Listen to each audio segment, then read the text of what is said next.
عبدالله ته د ولسمشر غني وړاندیز. محمد اشرف غني وایي چمتو دی چې عبدالله ته د سولې مشري ورکړي.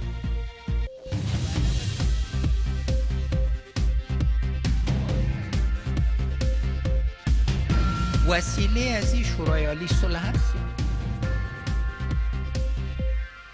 یک شورای عالی صلح ایجاد شد. جناب دکتر صاحب ریاست شورای عالی صلح رو انجام بده. پروتکلشان پروتکل یک معاون رئیس جمهور. له کرونا ویروس سره د مبارزې لپاره له افغانستان سره د نړیوال بانک د څه باندې 100 میلیونه ډالرو مرسته. په هیواد کې د کووډ-19 له امله د مړینو شمېر 6 او پرې د اخته کسانو شمېر 204 تنو ته لوړ شوی که با ثبت 35 رویداد مثبت تعداد مجموعی واقعات ما به 274 واقعه با شمول 4 واقعه مثبت نیروهای حمایت قاطع رسید. او له کرونا ویروس سره د مبارزې لپاره د ملګرو ملتونو پریکړه لیک. له کووډ-19 سره د مبارزې لپاره ملګرو ملتونو یو تازه پریکړه لیک تصویب کړ.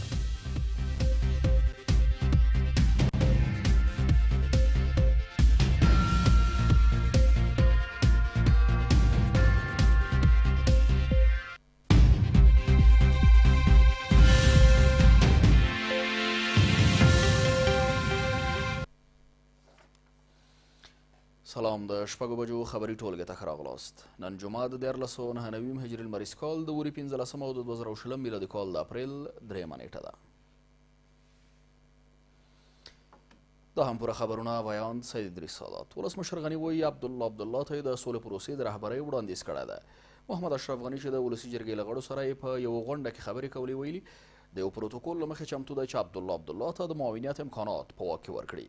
اشرف غني وایي له عبدالله غوښتي چې د کابینې لپاره د خپل ټیم د غړو نوملړ ور واستوي او د تضمین ورکوي چې وزیران له کوم دلیل پرته له دندو نه ګوښه کوي. ولسمشر محمد اشرف غني منلی چې ډاکټر عبدالله ته د سولې پروسې رهبري وړاندیز کړي او چمتو دی چې په دې برخه کې ټول امکانات د هغه په واک کې ورکړي. اشرف غني چې د ولسي جرګې د اداري پلاوي سره یوې ناستې ته خبرې کولې ویل چمتو دی چې ډاکټر عبدالله ته د سولې پروسې مدیریت او مشري ورکړي. اشرف غني وایي د یو پروتوکول پر اساس آماده دی چې ډاکټر عبدالله ته د معاونیت په کچه ټول امکانات هم ورکړي. موضوعی را که من پیشنهاد میکنم که شما همراه دکتر صاحب عبدالله به نتیجه برسید. مدیریت و زعامت پروسه صلح است. قشر سیاسی افغانستان باید متحد شود یا نه؟ وسیله از این شورای عالی صلح هست یا نه؟ یک شورای عالی صلح ایجاد شود. جناب دکتر صاحب ریاست شورای عالی صلح رو انجام بده. پروتکلشان پروتکل یک معاون رئیس جمهور. امکانات امنیتیشان، بودجهشان، شیوه تصمیم گیریشان هم قابل بحث. انعطاف کامل داره. ولسمشر وایي راتلونکي کابینه به همه شموله او ټول سیاسي لوري به پکې شامل وي. نوموړی وایي عبدالله دې هم د کابینې لپاره د خپل ټیم د غړو نومونه ورته وسپاري او دی تضمین ورکوي چې وزیران به له کوم واضح دلیل پرته له دندو نه ګوښه کیږي. به دکتر صاحب عبدالله پیشنهاد کردیم که تمام همکارایش که مطرح هستند بیاین لیست خود پیش کنیم. دیگه چه شی نسته په معیارونو باندې، اما معیارونه باید واضح اوسي. هر وزیر دا نه بل استثنا تاسو سره یو قرارداد ولري، ما سره یو قرارداد ولري، ولس سره یو قرارداد ولري. شما گفتین وای تش لاس سره مزه ضمانت د دې چې د وزیران به دلیل نه لري کوم به سند استناد تاسو ته ضمانت ده. اشرف غني داسې مهال ډاکټر عبدالله ته د سولې پروسې د مدیریت وړاندیز کوي چې د سیاسي جوړجاړي لپاره د افغان سیاسیونو هڅې روانې دي. په هیواد کې د روان بحران د حل لپاره د سیاسي مشرانو لخوا ټاکل شوې کمیټې لومړنۍ غونډه وکړه. د جمعې په ورځ د حزب اسلامي مشر ګلبدین حکمتیار په کور کې د سیاسي ګوندونو لخوا د کمیټې په لومړۍ ناسته کې پر ټاکل شوې اجنډا بحث شوی او ټاکل شوې چې پایلې د شنبې په ورځ له مشرانو سره شریکې شي. خو ولسمشر غني وایي په افغانستان کې روان بحران د دوسري حکومت له لارې نشي حل کېدی او باید سیاسي اجماع رامنځته شي. ویل کېږي د سولې له مذاکراتي پلاوي څخه د عبدالله له هرکلي وروسته د نوموړي د ټیم غړو پر هغه توندې نیوکې کړي، خو د عبدالله د ټیم غړي په دې تړاو څه نه وایي. د روان بحران د حل لپاره د مشرانو له لوري د وړاندې شوې اجنډا په هدف جوړه شوې کمیټې د جمعې په ورځ لومړنۍ ناسته وکړه. دغه ناسته چې د حزب اسلامي د مشر ګلبدین حکمتیار په کور کې جوړه شوې وه، په تیرو ټاکنو کې د امنیت او عدالت ټیم مشر رحمت الله نبیل، د جمعیت اسلامي ګوند رئیس صلاح الدین رباني، د افغانستان د خلکو د وحدت ګوند مشر محمد محقق او د حزب اسلامي مشر ګلبدین حکمتیار پکې برخه اخیستې وه. د حزب اسلامي د رهبرۍ شورا غړي وایي دغه کمیټه به د ناستې جزئیات له مشرانو سره شریک او له هغه وروسته به پرېکړه کیږي. په نننۍ غونډه کې کومه موضوعات چې پرون سیټل شوي د هغه په هکله تفصیلي بحثونه وشو او لازم تصمیمونه واخیستل شو.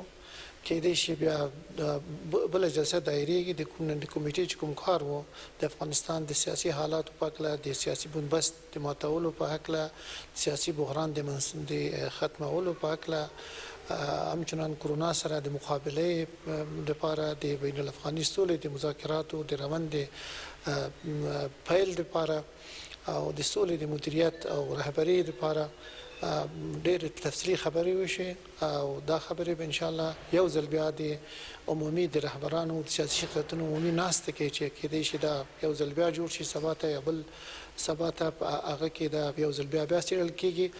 د سیاسي جریانونو استازي دغو ناستو ته خوشبین دي او وایي هڅه کېږي چې د روان بحران د حل لپاره داسې حل لاره پیدا شي چې ټولو ته د منلو وړ وي.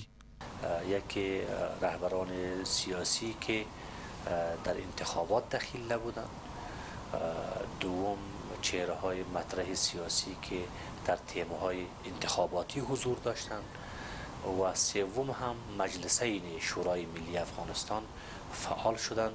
من به نظرم که این تلاش ها به نتیجه نخواهد بود، انشالله به یک جمع‌بندی به یک نتیجه ای که به هر حال سلامت کشور در مد نظر باشه به نتیجه خواهد رسیدن. خو ولسمشر غني وایي په افغانستان کې روان بحران د دوستري حکومت له لارې نشي حل کېدی او باید سیاسي اجماع رامنځته شي. دلیلی که برتان خدمتتان عرض کردم ای به حکومت دو سره نمیشه که د دې بحران مدیریت غواړي دا په دو سره حکومت باندې نه کیږي.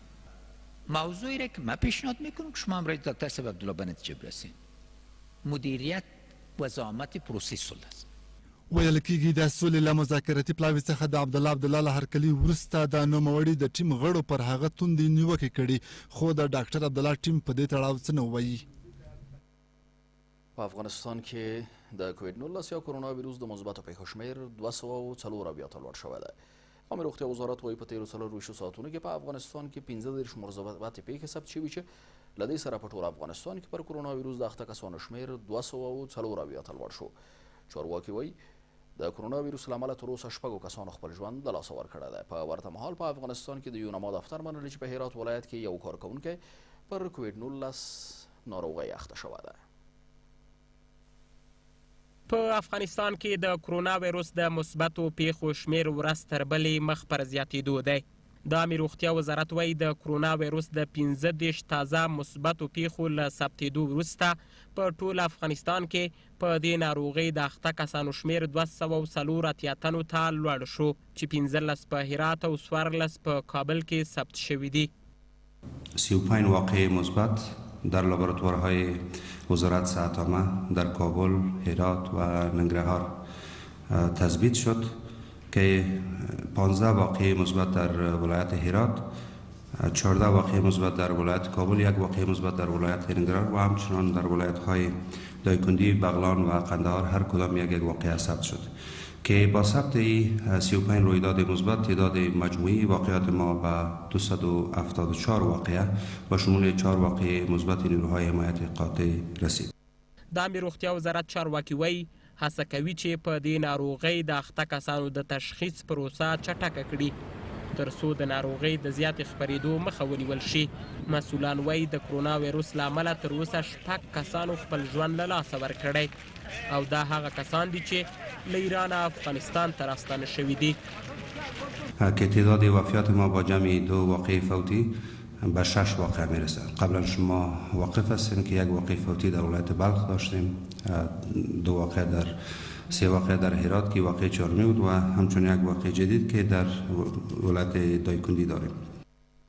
په ورته مهال په افغانستان کې د ملګرو ملتونو سازمان استازولۍ یا یوناما د دې پخلی کوي چې په هرات ولایت کې د دغه بنسټ یو کارکوونکی په کوویډ 19 ناروغۍ اخته شوی دی.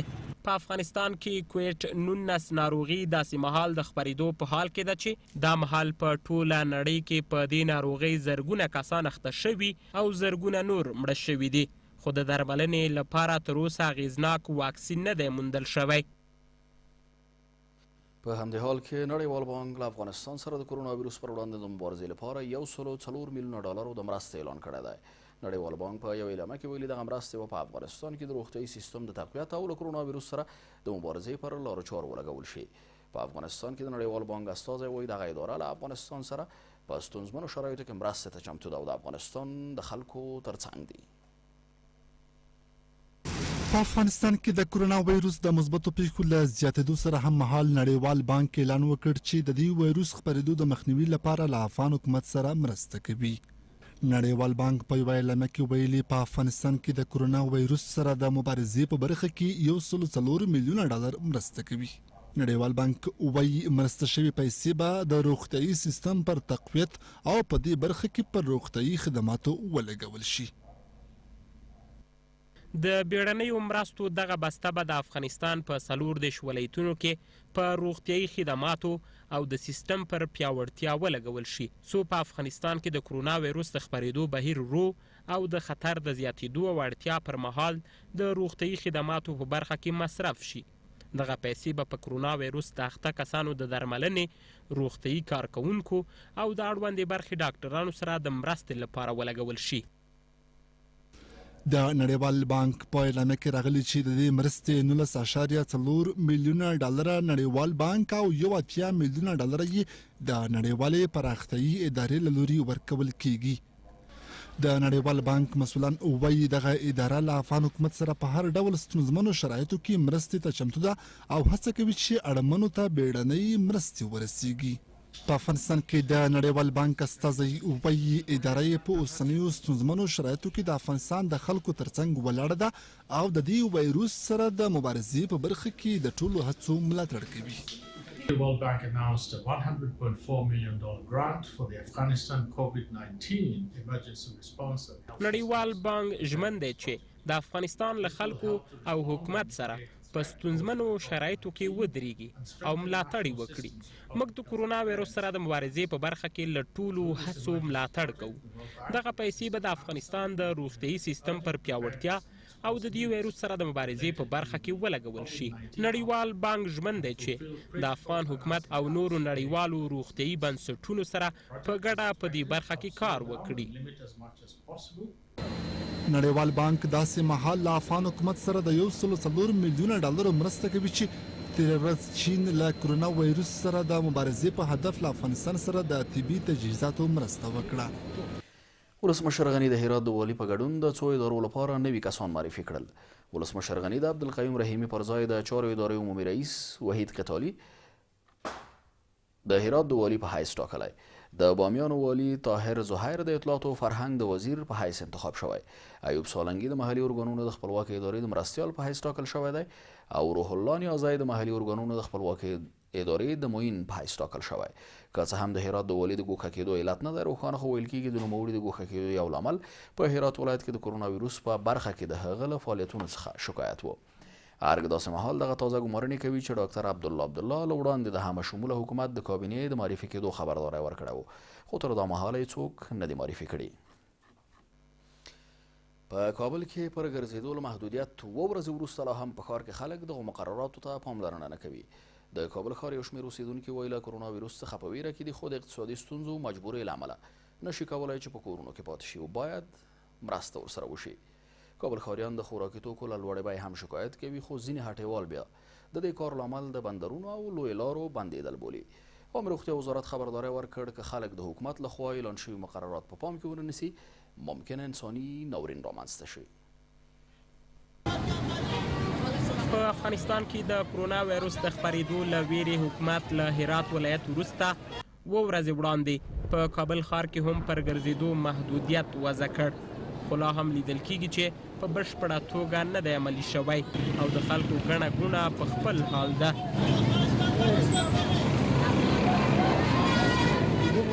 د حکومت له دې اعلان څخه 7 ورځې تیریږي خو لا هم په ځینو واټونو او مارکیټونو کې لیدل کیږي چې د خلکو تګ راتګ په عادي حال کې ده.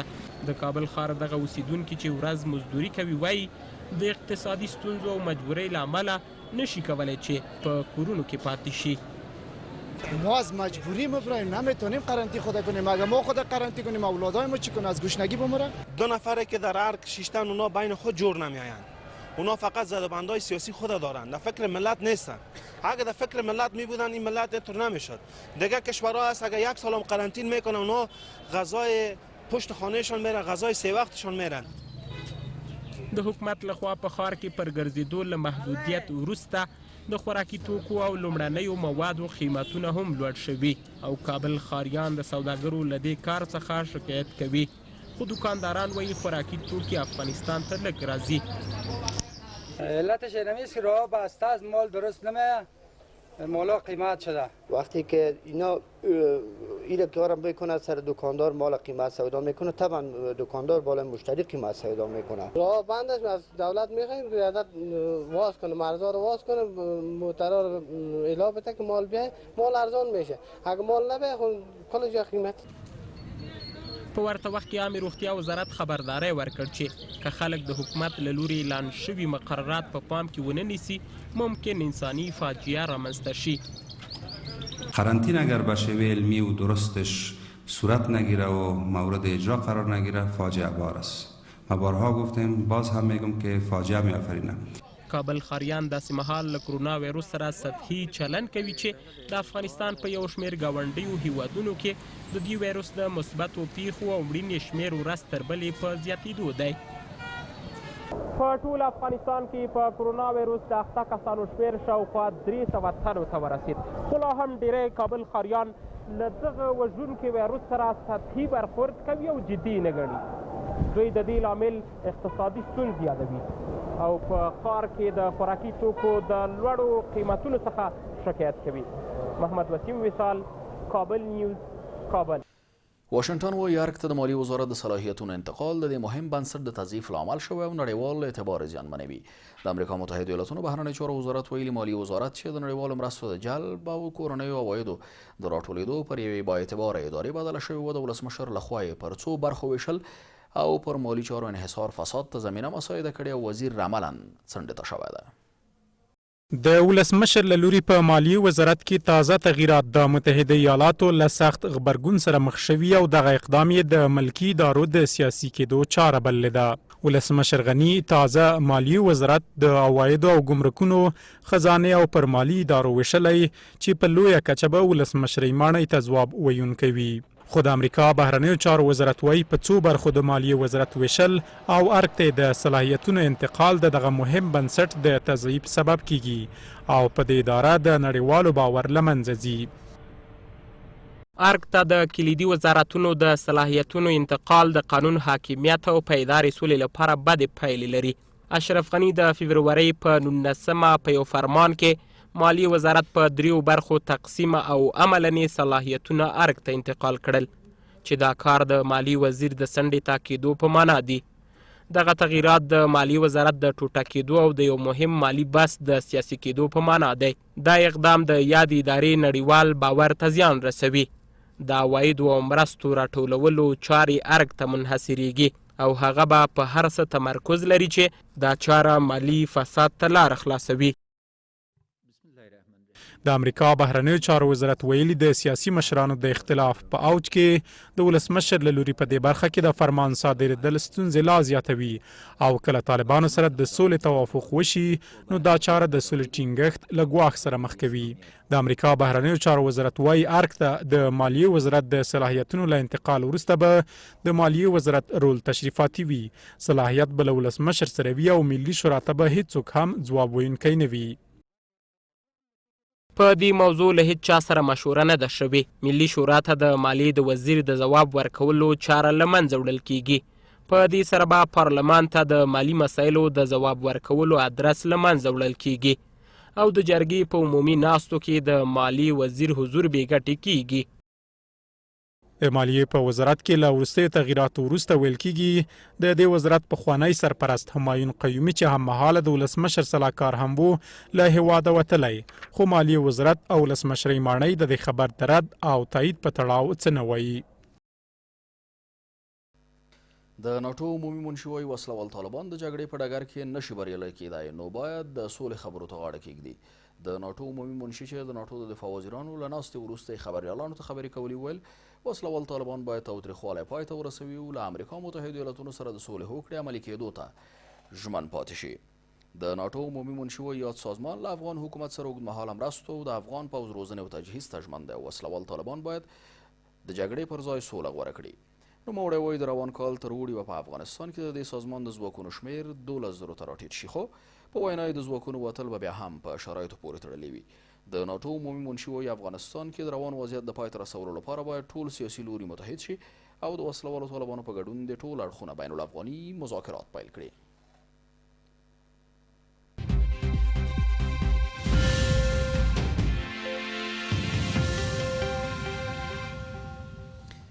بیا هم ښه راغلاست او د هم څو بهرني خبرونه. ملګرو ملتونو له کوویډ-19 یا کرونا ویروس سره د مبارزې لپاره تازه پریکړه لیک تصویب کړ. د ملګرو ملتونو عمومي اسامبلۍ د کوویډ-19 یا کرونا ویروس پر وړاندې د مبارزې لپاره دا تازه پریکړه لیک په داسې حال کې تصویب کړ چې په نړۍ کې پر کرونا ویروس د اخته کسانو شمېر تر 1 میلیون اوښته ده. دغه پریکړه لیک چې په نړیوال روغتیايي اقتصادي بحران کې د ملګرو ملتونو پر مرکزي رول ټینګار کوي د سویس، اندونیزیا، سنګاپور، ناروې، لیختنشټاین او ګانا لخوا وړاندې شوی و چې د رایو په اکثریت سره تصویب شو. دا په داسې حال کې ده چې د نړۍ څه باندې نیمایي برخه په قرنطین حالت کې ده. پر کوویډ-19 یا کرونا ویروس د اخته کسانو شمېر تر دې دمه له 1 میلیون څخه اوښتی دی او له امله یې نږدې 450,000 تنو خپل ژوند له لاسه ورکړی دی. د ناټو غړو هیوادونو بهرنۍ چارو وزیرانو د دې ټلوالې له جګپوړي پوځي افسر څخه وغوښتل چې د کرونا ویروس پر ضد مبارزه کې له دوی سره مرسته وکړي. سټالټنبرګ وویل د غونډې ګډونوالو د امریکایي قواوو له جنرال والټر څخه چې اوس مهال د ناټو د هوایي ځواک د قرارګاه قومندان دی وغوښتل چې د کرونا ویروس پر ضد د مبارزې هڅې تنظیم کړي. د کرونا ویروس د خپرېدو مخنیوي لپاره د محدودیتونو په لړ کې د ناټو په 70 کلن تاریخ کې دا لومړی ځل دی چې د ټلوالې غونډه د ویډیو کانفرانس له لارې جوړیږي.